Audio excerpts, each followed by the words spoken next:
eto na nga, pinigilan daw ni Daniel Padilla ang nooy girlfriend na si Catherine Padilla na bumida sa sequel ng Hello, Love, Goodbye. May ganon? May ganon?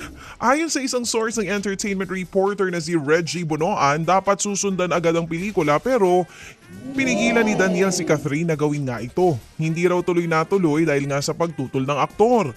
Ngayong hiwalay na nga ang dalawa, posible nang matuloy ang sequel ng pelikula ni Alden Richards at Catherine Bernardo.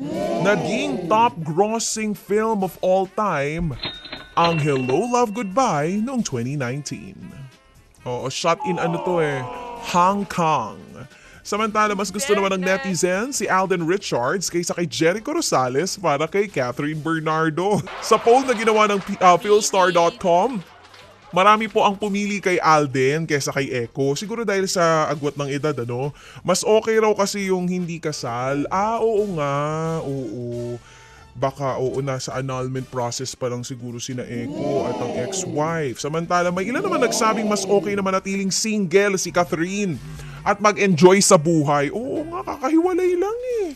Naliling si Kath kina Jericho at Alden matapos silang maispatang magkasama sa magkakahiwalay na okasyon. Masaya na kayo niyan. Masaya kayo niyan, ha?